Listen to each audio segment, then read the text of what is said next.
Hello everyone, this is Aakash. Welcome to my YouTube channel. Friends, मैंने अपने previous video में fridge के बारे में, उसके फंक्शंस के बारे में बताया था कि किस तरह वो काम करता है। तो एक कमेंट आया था पीयूष सर के द्वारा कि इसमें जो रिले का यूज होता है वो रिले का वर्क क्या है, रिले होता क्या है। नाइस क्वेश्चन, बहुत अच्छा था। तो मैं आज जो वीडियो बना रहा हूँ उस बेस्ड है रिले पे कि आखिर रिले है क्या, रिले को समझेंगे। और एक छोटे से डायग्राम जो आपके सामने दिख रही है, इस डायग्राम की मदद से मैं बताऊंगा कि रिले काम कैसे करता है। इसलिए मैं आपको सबसे अच्छा एक एग्जांपल देता हूँ कि मान लीजिए कि आपके छत के ऊपर जो टंकी लगी हुई है, ठीक है, उसमें क्या हो रहा है कि आप मोटर ऑन करते हैं तो इसके कारण क्या हुआ कि वो पानी का सप्लाई देता है, टंकी भरता है, ठीक है। अब अलार्म आप क्या किए हैं, नहीं लगाए हुए हैं। अलार्म अगर लगा हुआ रहता है तो क्या होता है कि जैसे ही पानी ऊपर भर गया तो अलार्म बजने लगता है, आप एक्टिव हो जाते हैं, जाके अलार्म बंद कर देते हैं। लेकिन मान लीजिए कि अलार्म नहीं लगा हुआ है, ठीक है, तब आप क्या कर सकते हैं कि एक ऑप्शन निकला है ये मेरे पास कि एक उपाय है मेरे पास कि अलार्म अगर नहीं लगा हुआ है तो एक डिवाइस है, ठीक है, उस डिवाइस को क्या किया हम कनेक्ट कर दिए।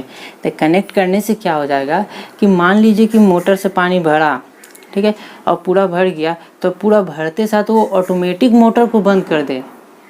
ऐसा डिवाइस, एक ऐसा छोटा डिवाइस लगा दिए कि ऑटोमेटिक क्या करे, मोटर को ही बंद कर दे, ठीक है। इसमें हमको बंद करने की ज़रूरत भी नहीं है, ऑटोमेटिक पानी फुल हुआ, मोटर बंद हो गया, ठीक है। तो बस उस डिवाइस को ही हम रिले का ही कंसेप्ट दे सकते हैं।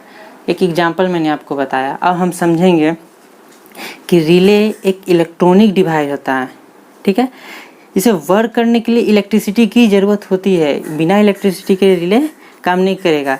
लाइक ए स्विच की तरह होता है ये, लेकिन इसे इलेक्ट्रिसिटी की ज़रूरत होती है इसका काम, ठीक है। तो मान लीजिए फ्रिज है, ठीक है, तो फ्रिज में कंप्रेसर लगा हुआ है, कंप्रेसर के अंदर एक मोटर लगी हुई है मेरे, ठीक है, ये मोटर लगी हुई है, इसका कॉइल है ये, ठीक है, एक मोटर है, इसका 3 टर्मिनल निकलता है, ठीक, 3 टर्मिनल निकलता है। ये जो मोटर रहता है इसमें 2 तरह का वाइंडिंग होता है, एक रन वाइंडिंग होता है, एक स्टार्ट वाइंडिंग होता है। ध्यान रखिएगा, 2 तरह का वाइंडिंग होता है, एक रन वाइंडिंग होता है, एक स्टार्ट वाइंडिंग होता है, ठीक। आज निकला हुआ है तीनों, तो रन वाइंडिंग का, स्टार्ट वाइंडिंग का, एक कॉमन का निकला हुआ है। तो इस पहले सिंपल फिगर इससे समझते हैं, फिर अपर पार्ट में जाएंगे। तो इससे समझते हैं कि मान लीजिए कि रन वाइंडिंग है, एक ले लिए, एक वाइंडिंग है स्टार्ट ले लिए, और दूसरा क्या किए हम, एक कॉमन से इसको कनेक्ट कर देते हैं, ठीक है। ध्यान से समझिएगा, कॉमन से इसको हम कनेक्ट कर दिए। अब मान लीजिए कि कॉमन से हम पॉजिटिव सप्लाई दिए और निगेटिव सप्लाई देते हैं, ठीक, निगेटिव सप्लाई दिए। इसमें स्टार्ट वाइंडिंग जो है, इसमें क्या है कि ये जो कनेक्ट किए हैं हम रन वाइंडिंग से ही कनेक्ट हैं। अब यहीं पर कंसेप्ट होता है, ये जो पार्ट है ना, ये पार्ट यहीं पे कंसेप्ट होता है कि ये एक डिवाइस यहाँ लगा हुआ है।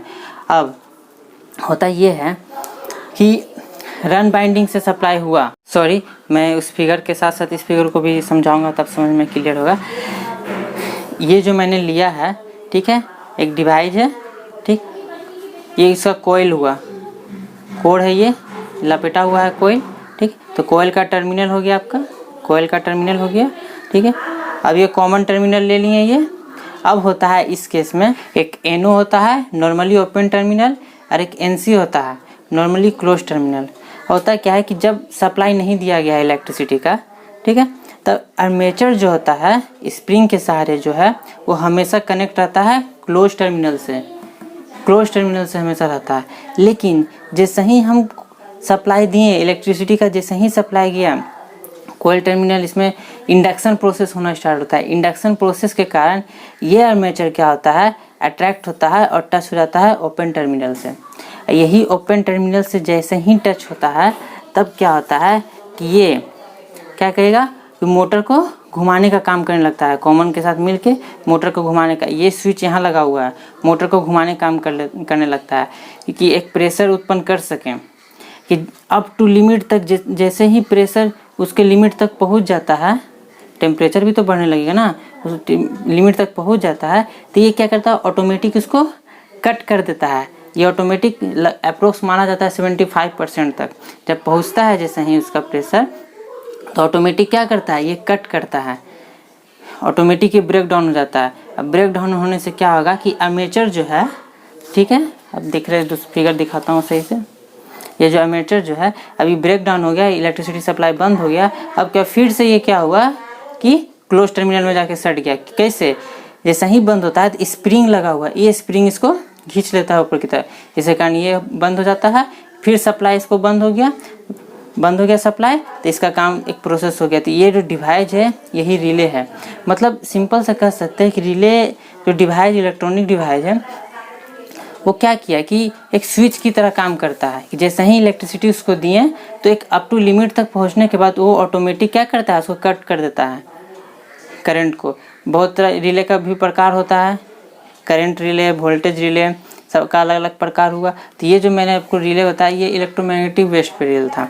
तो फर्स्ट में जो आपको एग्जांपल मैंने दिया था टंकी का, तो उसमें भी रिले लगा सकते हैं। तो रिले लगाने से क्या होगा कि जैसे ही पानी ऊपर लेवल पहुंच जाएगा, ठीक है, रिले के संपर्क में जैसे ही आएगा तो रिले क्या करेगा, ऑटोमेटिक ही करंट सप्लाई को ब्रेक डाउन कर देगा, जिसके कारण मोटर खुद ब खुद बंद हो जाएगा, पानी गिरने से बच जाएगा।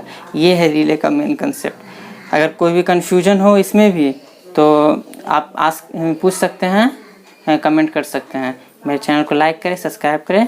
Thank you.